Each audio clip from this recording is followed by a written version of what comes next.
Run it up, then run it back. Run it up, then run it back. Run it up, run it back. Run it up. Good morning and welcome to Run It Back here on FanDuel TV. It's just three of us because Chandler is Chandlering, and that is what he does. But that's all right. We don't need him because we have Stadium Insider Charania and, of course, Lou Will there on the end. And, guys, we got a lot of basketball and a lot of trade talk to get to. But, of course, we want to start the show with the sad news that came out yesterday from the Warriors organization.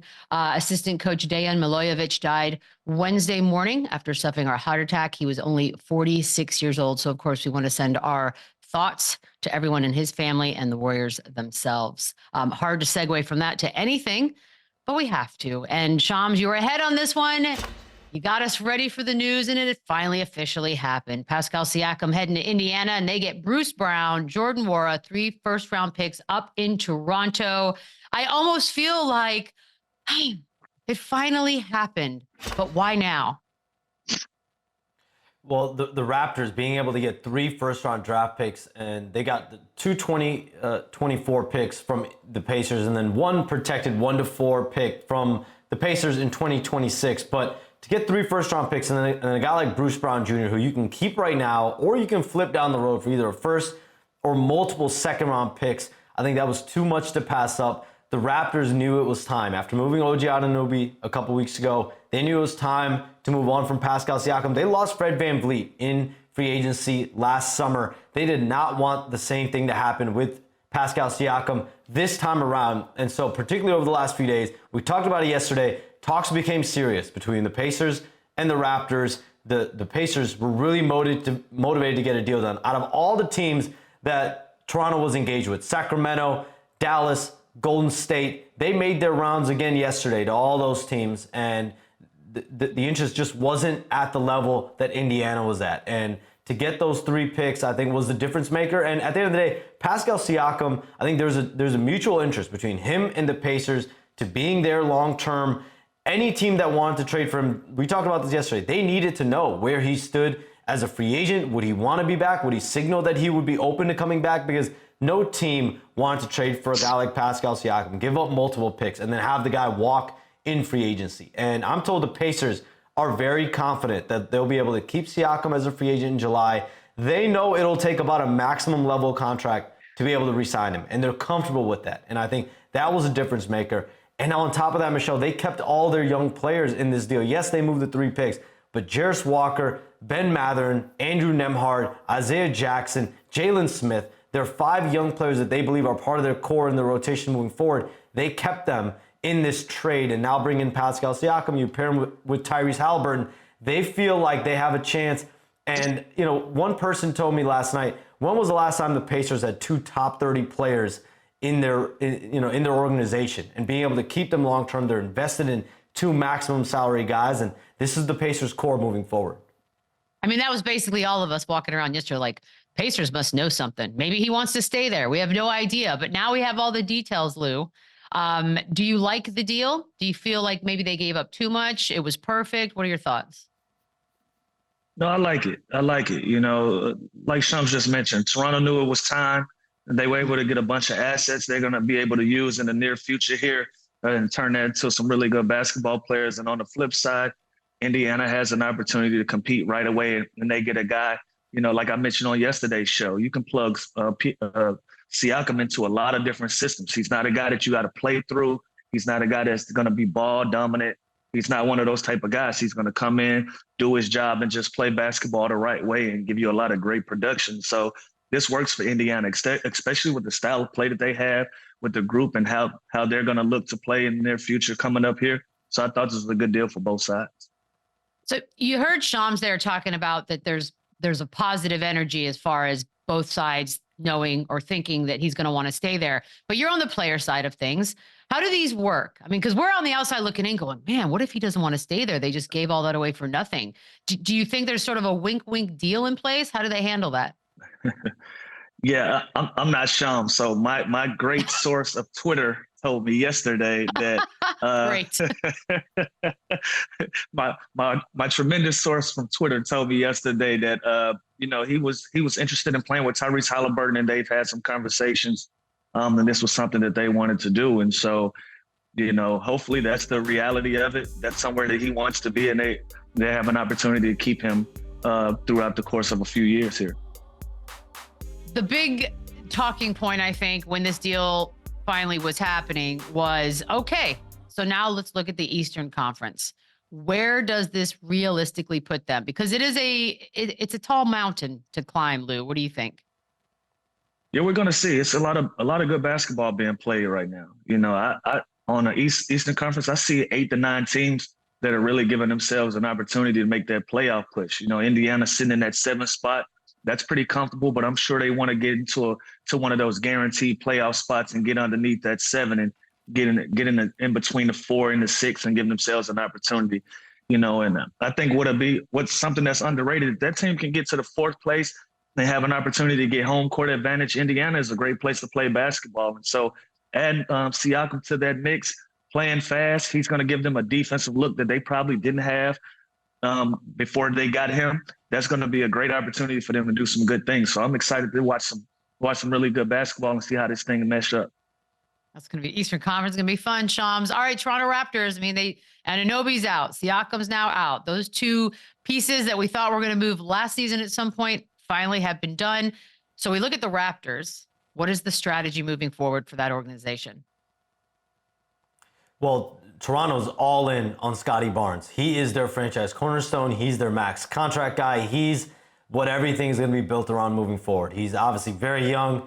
In his 3rd NBA season, he'll be extension eligible in the offseason. So that's their guy. And everything from an age perspective around the roster, players that they bring in now, it's going to be all built around Scottie Barnes. And from a positional perspective, he was their main wing. Obviously, they've had Pascal Siakam, OG Anunoby over the last couple seasons with him as well. But they're all in on Scottie Barnes. They have RJ Barrett. They have Emmanuel quickly at the guard position.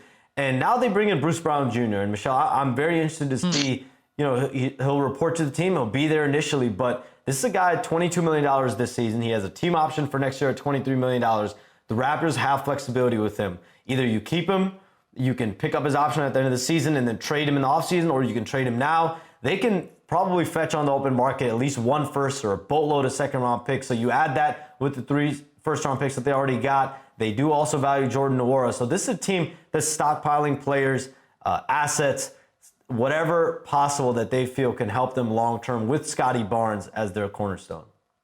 Man, Bruce Brown's had quite the journey in the last year and a half. What would you do, Lou, by the way? I mean, I feel like he's a nice addition. Do you think he stays, or do you think that's what Shams is talking about, where you package him up and do something else?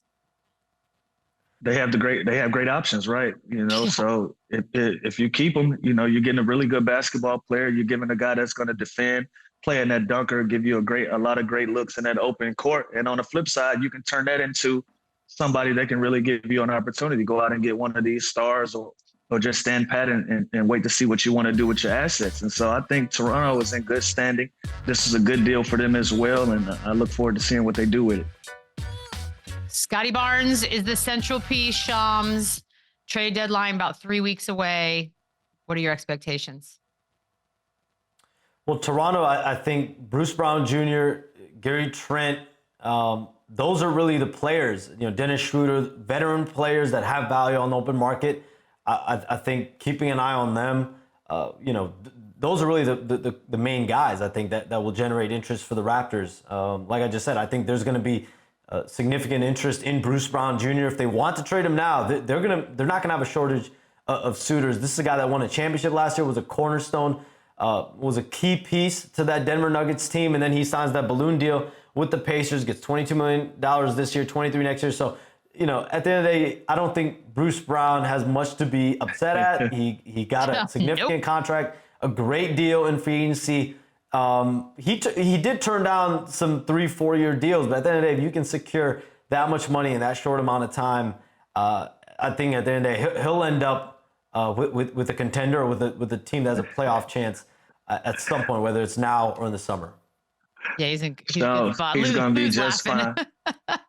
Hey, listen, it's banks everywhere. He'll be all right. He'll be good.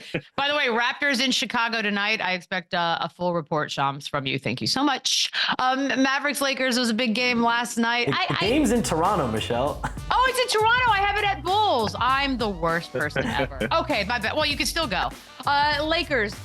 This is a big one. 127-110. Anthony Davis, 23, 12, and 9. D'Angelo Russell, and that is where we're going to start, had 29 points. So we got AD, we got LeBron. We expect certain things from both of them. But then, Lou, you have a night like that from D'Angelo Russell, and he seems to be the talking point. Is he going to get traded? Is he staying? Starting lineup? What are we doing? Then he gets 29.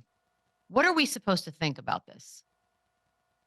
That's the gift and the curse in D'Angelo Russell, right? You know, a lot of times looking at the highlight reel, you know, those are pull-up threes in transition.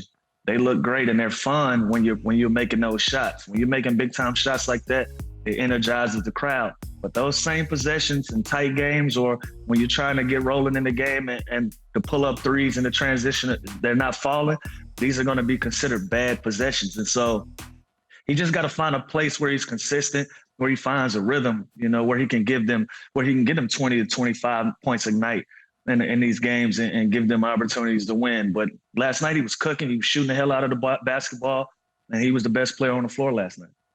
I feel like the deja vu all over again, but now the Lakers have won back-to-back games against contenders in the West.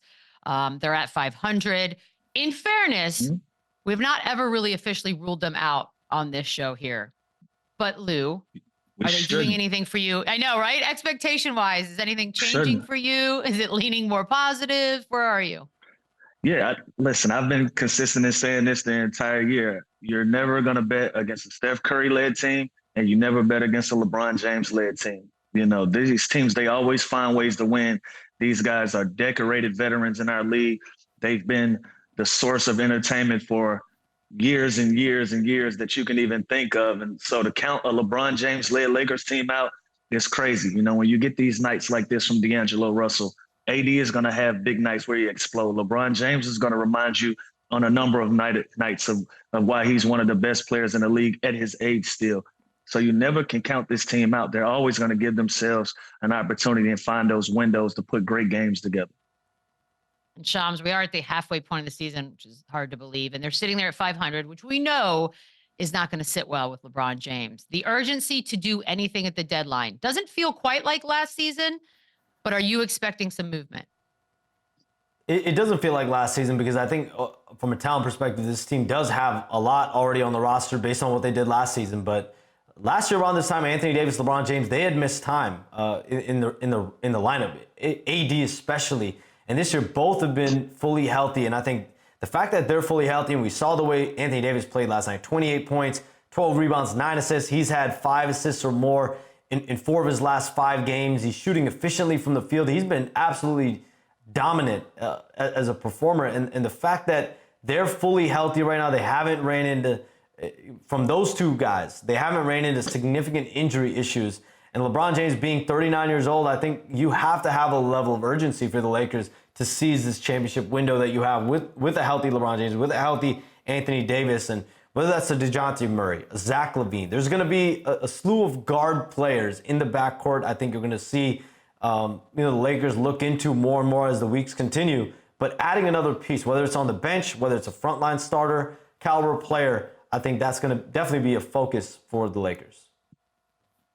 Lou, Dallas obviously goes in last night with the better record. They come out with a loss. It happens. Can't win all of them. But did you see anything that maybe would lead you to believe there's something a little more concerning with this Mavericks team as constructed? No, it just looked like a bad night.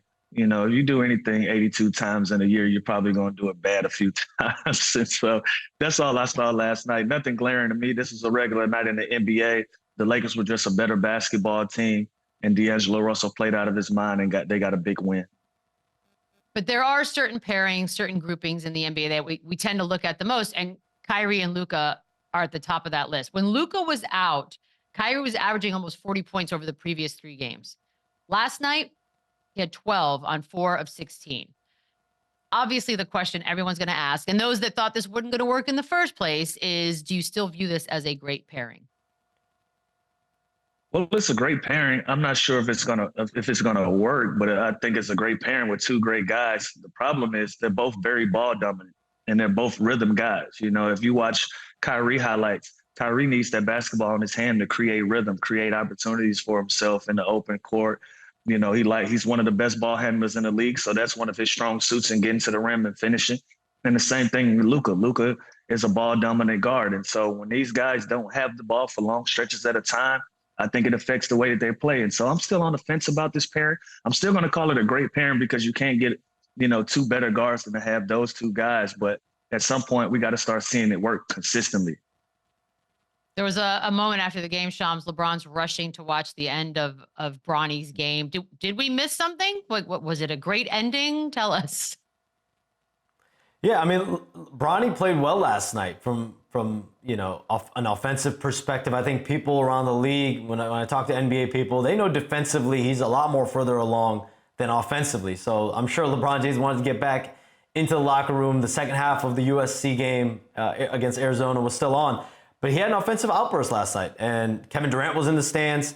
And when I talk to people around the league, he's on the draft boards of multiple teams. And, you know, it is curious. What if he gets drafted somewhere not in LA? LeBron James does have a player option this summer. So I'm sure LeBron James wanted to get to the locker room as soon as he possibly could to watch the second half. My God, what's going to happen? Is this going to be a circus? Like, well, Lou's already laughing. I'm already absolutely, absolutely. You know what I want to see happen? LeBron said he would never play for the Orlando Magic under any circumstances. If Bronny gets drafted to the Orlando Magic, do we have a change of heart? I would love to see how this play out. Well, Lou just gave me something to root for the next 300 days, and I appreciate you, sir. There was a game last night that when it flashed up on the Jumbotron here in the Garden, I had to do math because it was such a blowout. Bucks Cavs, they destroyed them, and that would be Cleveland. 135-95. Sure, no Giannis. We can get to that, but the Cavs winning their sixth straight. They're now 24-15. Donovan Mitchell, 31-7, 26 minutes. George Niang, friend of the show, he had 33 off the bench. Well done, sir. Okay, Giannis is out, but that is a blowout no matter how you look at it, Lou. What are we to make of that? Yeah, just wash your hands with it. They got their ass kicked. That's it. This is a night in the NBA where the home team play like the home team, put a lot of pressure on you from the beginning to end. Got big nights from guys. Shout out to George and all of his nicknames. You know, you put 33 on them guys' head. So you just give a lot of credit to Cleveland. They took care of home court last night and got the Bucks up out of there. Shams, I mean, I just sort of felt a little stunned. What did you take away from this one? Yeah, it was just a bad showing from Milwaukee. I look at it more from the Cavaliers' perspective, though. They've won 6 games in a row. They're the 4th seed in the Eastern Conference. JB Bickerstaff, there's been a lot of questions about him. There's been a lot of questions about Donovan Mitchell's future as well. And for Donovan Mitchell, it's always been about wanting to win. He wants to win at a high level, and right now they're the number 4 seed. You have to give him a lot of credit. He's been playing at a high level. And Darius Garland, Evan Mobley, both have been out an extended period of time. And the fact that they've still been able to win these games, stay competitive in the Eastern Conference, clearly Donovan Mitchell is not going to be going anywhere at this deadline. And as long as they keep winning, get Darius Garland, Evan Mobley back second half of the season, this Cavs team is going to have a chance to continue to be competitive and maybe do some damage in the East. You know what? And we'll get back to the Bucks for a second. But since you mentioned both Garland and Mobley, is it set? When can we expect that? You said second half of the season. Is that happening? Mobley is more indefinite, and you know they're still trying to figure out exactly when he's going to make his return from knee surgery. But Darius Garland, he had a fractured jaw last month. He is starting on-court work, and I think the hope within the Cavs is that within the next few weeks, he's able to make a return in the coming weeks. And they need Garland back. They need to get him and Donovan Mitchell, continue to get them reps in the backcourt together, because these two guys still haven't had 2 full seasons of playing next to each other. We talked about the Luka Doncic, Kyrie Irving pairing, guys that need the ball in their hands. I think the Cavaliers have felt that Darius Garland, Donovan Mitchell can play well off each other. So getting Garland back in the lineup here, hopefully for them in the coming weeks, is going to be important. Back to the Bucks, Lou. We have the Dame time moment fresh in our minds, but we can't just look at that because January specifically for Damian Lillard hasn't been the most beautiful one. He's averaging under 22 points, but he's also shooting 26% from three. There's so much talk about, okay, he needs a little more time. Are they gelling? What this and that? No panic here, or do you feel a little? No, well, I mean, what would we panic about? Less than a week ago, we were talking about how clutch he is, and we always celebrate. Yeah. That's what I'm saying. So, this is nothing. We have a term for this. It's called a shooting slump. Listen, if you score enough, you're going to go through stretches throughout the season where the ball's just not going to go in a basket. I'm sure Dame is getting in the practice facility. He's going to recalibrate, start working on his stuff. Usually when shooters go through this, you start back from a basic level, start working on your touch, you shoot your way out of it. I don't see anything that's crazy here, not hitting the panic button. This is one of the best point guards in the league, one of the best shooters in the league. I think they'll be just fine. We focus so much on Milwaukee, Boston, Philly, but Cleveland's in that 4th spot. They were last time as well, but they had the injuries. Do you see this version of this Cavs team differently than what we saw last season? Yeah, so, like I keep mentioning, going into All-Star break, that's when you're going to see some of the best basketball being played. Teams are going to start trying to get that chemistry going into the break. So when they come out, they can feel good about where they are as a team. And I think Cleveland, that's been a point of emphasis for them and what they've been able to do in the month of January, going into that break into February. And they're going to give themselves an opportunity to do something really great if they can continue to be healthy and get those guys back from being injured as well. They're getting a lot of good production from a lot of good guys. And so I think this story is more about Cleveland than it is about Milwaukee. This is just a great game for them. And they're in a good run. So you give them guys credit. Which is why asking the next question is kind of weird to me, but it's there and it lingers. But it's the Donovan Mitchell of it all. I mean, the trade rumors are sort of around him. Sometimes they're a little more quiet than other times. If you're Cleveland, what would you do in this situation? Keep him and build or figure out a way to ship him out? Well, I got time. We're playing good basketball right now. We're getting ready for the second half of the season in 3 to 4 weeks right here. He's playing well. The team's playing well. I don't really have to make those decisions right now. I evaluate the rest of the season. Let's see how it goes. We're a good basketball team. We're expected to play good basketball and be playoff contenders. So that should be the expectation for the Cleveland Cavaliers moving forward. And so I think they should evaluate what's going on after the season. Let's see what they get accomplished in the postseason, and then we figure it out from there.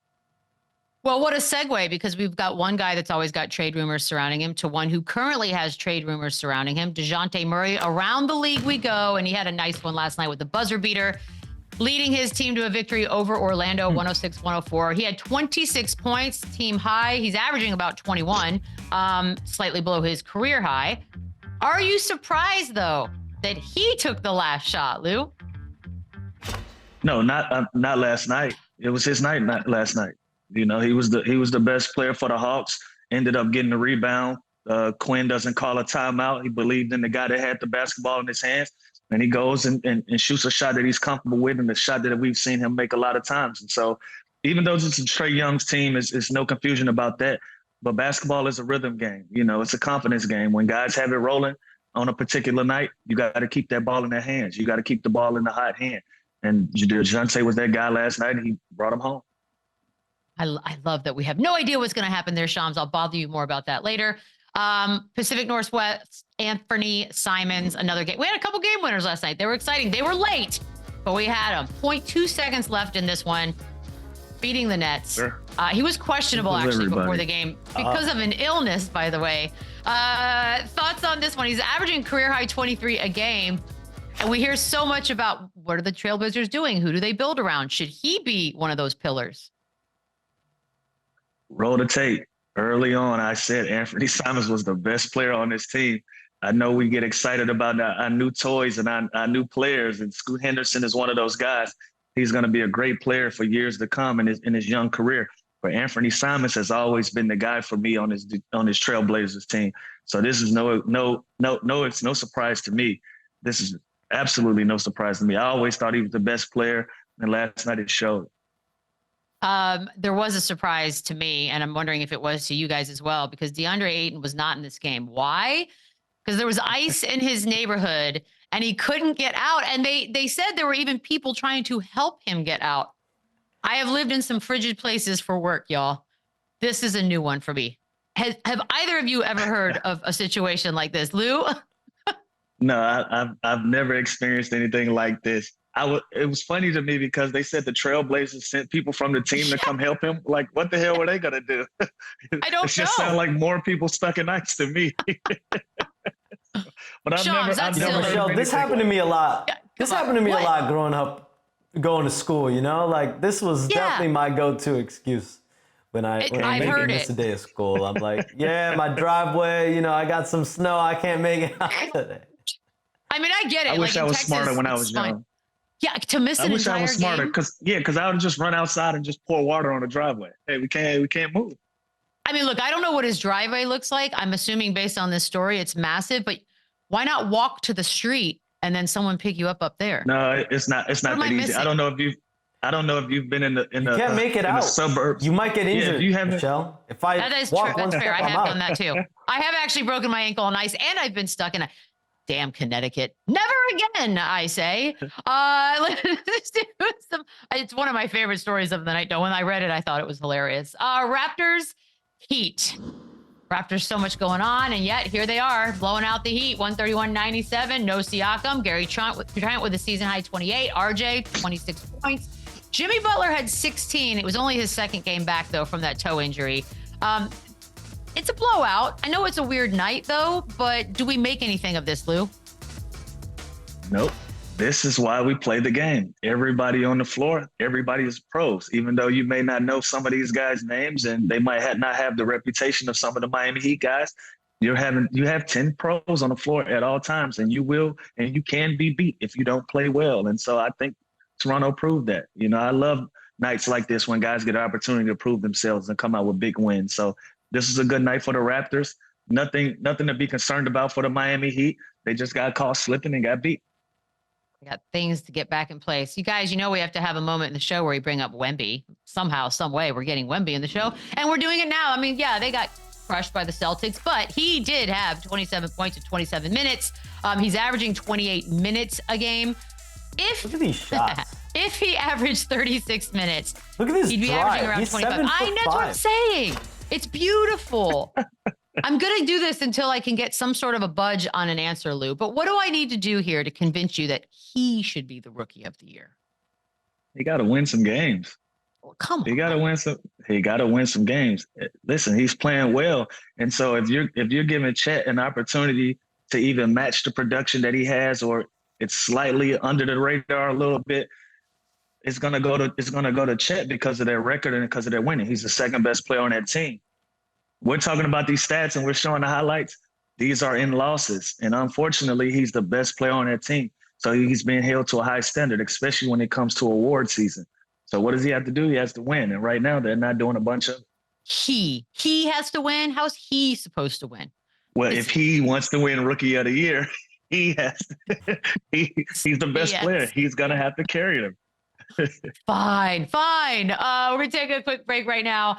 When we come back, some scoops from Shams and something Doc Rivers said when Run It Back returns. Run it back, run it up, the run it back, run it up, run it back, run it up, run it back, run it up, run it back, run it up, run it back, run it up. Duncan Robinson, that sweet stroke. This is a heat check strong.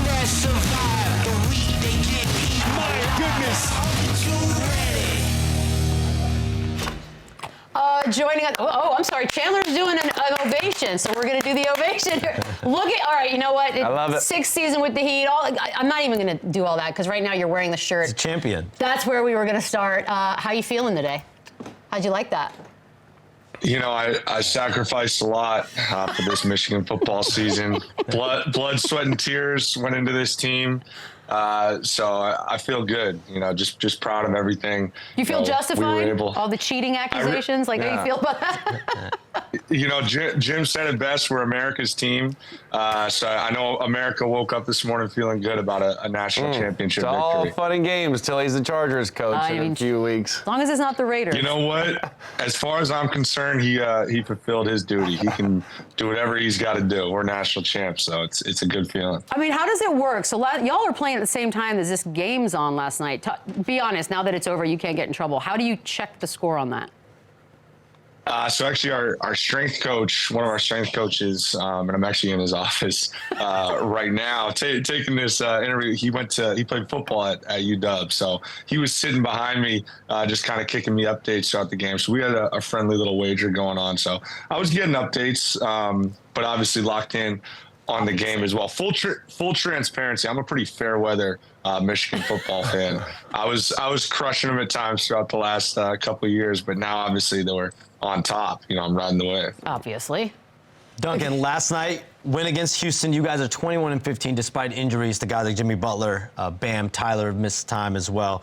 How would you assess this season despite all the ups and downs? Obviously, you playing a big role. Yeah, I mean, I think it's been a challenging season. There's been some challenging aspects. I mean, everybody's going through the injury stuff and availability stuff. So that's never going to be a crutch or an excuse. I feel like we've had guys kind of step up and, fulfill those voids. Obviously, it's impossible to totally fill what a Jimmy does or what a Bam does or what a Tyler does when they miss that type of time. But we've kind of done it by committee. So I think in the end, it'll bode well for us just from a depth perspective. Yeah, Duncan, you're averaging a career high in points, career high in assists. After kind of a down year last year, you're in and out of the rotation. What was the biggest change for you, this offseason going into the season to make this jump? I didn't really change much in terms of my preparation from like a physical standpoint.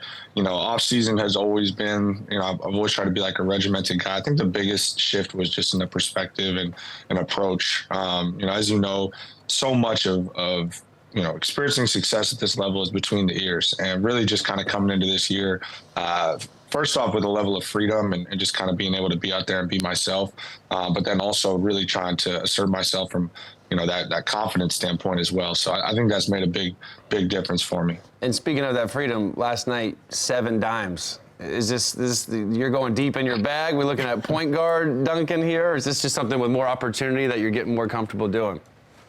A little bit. I mean, some of those are just, the Bam's down there somewhere. Throw it up, and especially when they're switching everything, just try to take advantage of mismatches like that. But, I've always felt that kind of like my feel for the game is a strength of mine. So, this year being a little bit less just obsessed with like, how do I get threes off? I feel like I've been able to be a little bit more of a basketball player and do some different things, which has been fun. Kevin Love said that your life completely turned around once you guys started sitting next to each other on the plane. If he said it, it's obviously true. So what happened? What do you guys talk about? Life, love, basketball, Wow. Everything in between. That's deep. Yeah.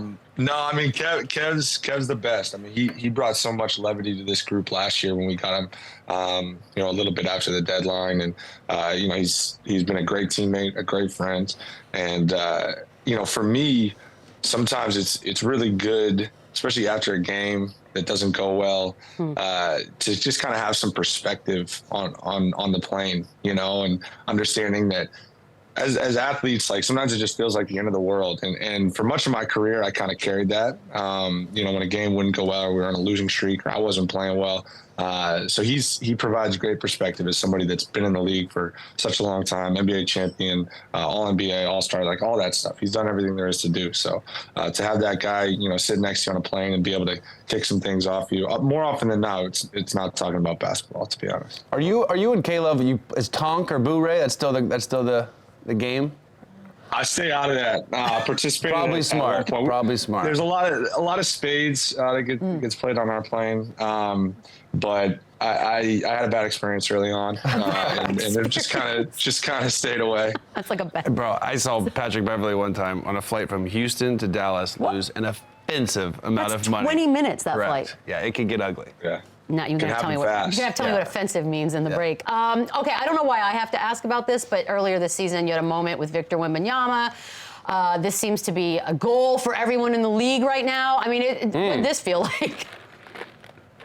Yeah, I mean, that one obviously, I don't want to say blown out of proportion, but I think whenever anybody sees me do anything other than like shoot a three, I think everyone just kind of loses their mind. So I think a combination of the fact that it was on him and he was involved in the play, and then also I think there was just a general surprise that I was able to score in a way that wasn't shooting a three. So, yeah, I mean, that's probably about as viral, I guess, as you want to say, or as I've gotten in my career. The phone was definitely blowing up after that, which is fun. But at the same time, it's also like, I mean, it's pretty basic dribble move. But it's him. A version of the Smitty, but I guess because it was against him, it got some love. Everyone's watching now. Every single move. Yeah. Duncan, your teammate Jimmy Butler, we know he can be pretty intense. He's one of the game's greatest competitors, one of the game's greatest trash talkers. What makes his trash talk, I guess, his competitiveness so unique, so different than other players? I think he really picks his spots. I think that he'll go through stretches of the game where he's just kind of like feeling it out, and he's very calculated in his approach in terms of when he wants to engage and when he wants to go there. And when he does choose to go there, it's full force and it's with a certain level of conviction that I don't know that I've ever seen. And it also raises his level from a competitive standpoint and an actual like play style standpoint. So whenever as a team, we kind of feel like he's going there. We know it's a good sign for us. Okay, I'm glad you brought that up because a few years ago you were on the receiving end. Let's take a listen. I mean, yeah, I played with some pretty smart players before. I think Duncan's like the dumbest one out of all of them. But no, we've had some smart guys. I've been around some really, Hall of Famers, really great players. But definitely helps whenever you got guys that are extremely smart and know the game. Except for Duncan, he dumb. All right, Jimmy, thank you. He dumb. Duncan, you dumb. He dumb. He dumb. That is he loves you. That's fun, right? Yeah, that was a wild stray because I don't think I had anything to do with the question. But with that being said, it's all in good fun. I think it comes from a place of, I don't want to say that I ask stupid questions, but like sometimes I'll do this thing where like I have a feeling that not everybody understands what's going on, whether it be what we're running, what coverage we're in, whatever. I feel like I know what's going on. So I'll ask the question publicly to kind of like give some people some confidence of like, that is what we're doing. Break the ice, break the ice a little bit. Yeah. I mean, you said it, not me. But yeah, so I think that's kind of where that was born from, of like, why is Duncan always asking these questions? But with that being said, yeah, you're right. It's all in good fun. So I can take that one on the chin. I gotta ask, as a coffee guy, what was the fuss about him brewing and making his own coffee? Was it actually good? Yeah, it was expensive. Really expensive coffee. It wasn't cheap. An incredible marketing tactic that's now blown into trash. That means the coffee was no bueno. It's got to be good. You're starting off with the marketing. That means the product was poop. I mean, no, I think his product is quality. I've had some Big Face coffee. It's definitely a quality product. And I think it's grown a lot from the bubble. I mean, it's turned into a full-fledged operation, which is pretty impressive to see. Jimmy actually lost a bet with me at one point, so I'm actually technically 10% owner of Big Face Coffee. Nice. I've yet to receive that legally. Okay. And I'm not holding my breath on the fact that it will, but I'm hopeful. So I'm over here pumping the business just off the off chance that he decides to follow through on that bet. I mean, $20 a cup is ridiculous. It must be delicious. The bubble, by the way, the Lakers bench was calling you Jimmy Neutron. I'm sure you've gotten all kinds of fun names in the course of your career. I don't know why I'm assuming that. I just feel it. Is Jimmy Neutron, is that accurate? How'd you feel about that one? Is it accurate? Like, is it accurate? Like, do you think it's like do you think there's a... Do you find it racist, Duncan? It's not racist. Really? You guys are coming after all the viral moments. I respect it. Yeah, here's my thing with the Jimmy Neutron thing. And I truly have no problem, no gripes, no issues with whatever you want to call me. People call me Jimmy Neutron and people also call me Sheen, which is another character in Jimmy Neutron. Those two characters don't look alike. So how is it possible that I could look like both of them? If you wanted to say, particularly in the bubble when I had a little like hair action going and Jimmy's got the Johnny Bravo-ish sort of thing, that I could understand. And that's when the Jimmy Neutron thing was born. But now the Sheen thing is kind of taken off as well. So I don't really see how I can look like both. I'm happy to be either one, but I just feel like as a public, we got to pick a lane. Public vote.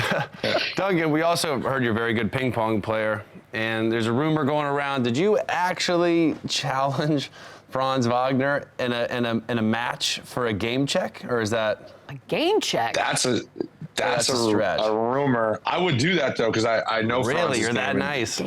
He doesn't want to hang with me. Yeah, the one that has been elusive to pin down is Obi Toppin. We've been going back and forth. I said on my podcast a while ago that I was better at ping pong than I am at basketball, and he thought that he could beat me in ping pong. So we've been going back and forth on that. Haven't found an opportunity to play yet. You know, Carlisle and Daryl Morey are actually unbelievable ping pong players. How does one become so good at ping pong? Like, how's that? Is that common to play ping pong? Like in the house growing up, maybe, or something. I went to boarding school for a year, and when you're at boarding school, there's absolutely nothing to do other than hang in the common areas and play ping pong. So that was pretty much the extent of that year. So Duncan, we all know about Welcome to the NBA moments. What was your moment? Did you have one? I'm sure you can point at a couple things, but what was yours? There have been a couple. Early on in my first year, I didn't have many games where I was playing rotation minutes, you know, when I was on a two-way. There's probably a handful of them, but one of them was against the Pacers, and that was back when now a former teammate of mine, Vic Oladipo, was really in kind of like peak form with the Pacers and prior to some of the unfortunate injury stuff that he's gone through. And I was kind of thrown in the middle of the second quarter, and because of foul trouble and stuff, and was asked to guard him, and it got ugly for me pretty quickly. It still is, but particularly at that point, you know, so dynamic, so fast. And I think the big thing with him was just his aggression and his mindset at that point to just go out there and try to score 30, 35 every night. So that was an ugly stretch, and quickly got taken out and didn't come back in the second half, and probably for good reason. I was looking like a traffic cone out there for a little bit. I love that everyone has that moment and that everyone remembers it so vividly. Duncan, it has been a pleasure. Sorry we did all the weird topics. Next time we'll get into some more X's and O's if that's cool. We'll talk to you soon. Good luck the rest of the way. It's all good. I know how it goes. Appreciate you guys. Run it up, run it back, run it up, run it back, run it up, then run it back, run it up, then run it back. I'll go all the way back to my rookie year. I'll tell you this. It was a game where we, and I think people know about this, my first time starting, we had like 6, 7, I don't know how many guys we had out with COVID. We had like 7 players, and Joel was out. I forgot, he may have heard something or something. He was out, but he was there. He didn't have COVID. So, you know, he pulled me to the side. I was like, man, can you get 40 tonight? I just remember, and he was like, I'm like, me get, I had never started an NBA game. Like, what do you mean? But you know, me being confident, I'm like, yeah, I get 40 tonight. I'm gonna get 40 tonight. So it's like he believed in me then. That night I ended up with 39. And it's like, it's just funny, like, he pushes me so much to be aggressive every single night, even when he's not playing. I know I'm going to get a text from Joe, whether it's before the game or after the game, you know, just the other game when we beat Houston and I had 40. He's like, man, you need to be more aggressive. You can get 50. And that's just how Joe thinks, man. It's how he is. You know, you got to love him for that. You know, he really pushes his teammates, including me, but he really pushes us to be the best that we could possibly be. And that's all you can ask for. That is awesome, Shams. Your recent sit down with Tyrese Maxey. I love that story. Your biggest takeaway was what? I think definitely his relationship with Joel Embiid and the fact that Joel Embiid tells him over and over, like, I need you to be aggressive. I need you to score the basketball and really don't hold back. And for Joel Embiid to say that to a co-star, I think means a lot to Tyrese Maxey. And the other thing is he did not get extended last offseason. He was eligible for rookie extension. And I think the patience that he's shown, he's remained committed to the team, obviously. Just he's got such a casual, go-get-it nature to him, and I think that only helps him. He's going to be in line for a max contract this offseason, and the Sixers know that they're going to have to take care of him. We had some news yesterday. I didn't know if we'd ever get some on the Josh Giddey situation. What has happened? The Newport Beach Police Department told me yesterday that their investigation into Josh Giddey is over. They are not pressing any charges. They were unable to find evidence regarding any allegations of improper relationships that Giddey had with a minor. An NBA source did tell me, though, that although the police investigation is over, the NBA, the league probe, remains ongoing. It is not complete yet. This is not quite done. Okay, thank you, Shams. We got some video, fun video. Let's get to That Man Has a Family. It's my favorite thing, other than the outfits. The outfits are really key as well.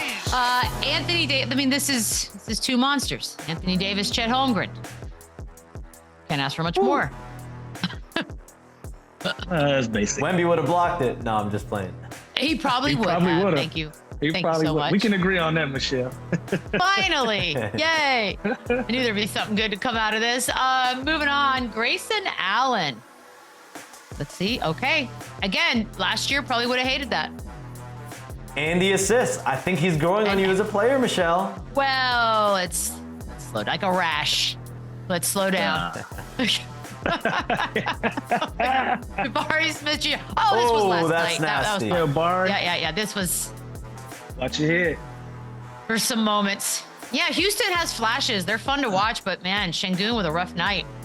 You know, I gotta be honest. I'm starting to see a trend with these That Man Has a Family highlights. Yeah, what is it? I ain't gonna point out the obvious. I'm gonna give it one more show, and then I'm gonna say you want to let Chandler do it when he comes back? Yeah, you know what? It'll be better suited for Chandler. Another one. RJ Barrett. Oh my God. Are we seeing this trend? Well, damn, it is a trend, ain't it? There it is. What's going on back there? Where's Chandler when you need him? Can we I already looked ahead. Chandler in right I looked now ahead to the next one. Oh, geez, this is bad. I mean, it's good, but it's bad. I can't wait. Yeah, there it is. That's pretty nasty. It looked like he bobbled the ball too, and he still made it. That's nice. Not a good look, I love guys. that Shams is the professional. Okay, we break the trend. Anthony Edwards. There we go. Good Lord, Anthony Edwards is fun, man. That was crazy. That was dumb. Yeah. Just Shout out, lying. Nasty. Ridiculous. Must be nice. Jalen back Johnson to our regular scheduled program. on Goga Batadze. Lose guy. That's lose guy right there. Shout out to JJ, man. I just seen my young fella. Yeah, and frown him down, JJ. And doing that. That is nice. All right, the trend has been discovered. They didn't give him an opportunity to play. Crazy work. That's fun. All right, that's good. All right, take a quick break. We will be back to wrap things up on Run It Back. Run it up, the run it back. Run it up, the run it back. Run it back. Run it up. Well, we're wrapping things up. Got less than a minute left. Just a look ahead at next week. We will be back in studio out in Los Angeles. We've got Paul Scheer on Monday. Kenny Beecham's back on Wednesday. Danny Green in studio Wednesday and Thursday. And who's bringing gifts next week, guys? Lou, I'm expecting you. What can you bring? I have a short. I have a short week. Maybe I'll bring in breakfast. But shout out to Winners United basketball, my girls basketball team. We're back on the court this week. Got some pretty good games, so that's going to be exciting. And shout out to my daughter, Jada. She got games as well. So I'm going home to be a dad and be a coach. And then head back. Oh, the wine in the lounge will be poured. Shams, travel safely. Let's get out of this frigid cold. Can't wait to see you guys. For a few days. Next week. Run it up, the run it back. Run it back. Run it up, run it back. Run it up, the run it back. Run it up, run it back. Run it up, run it back. Run it.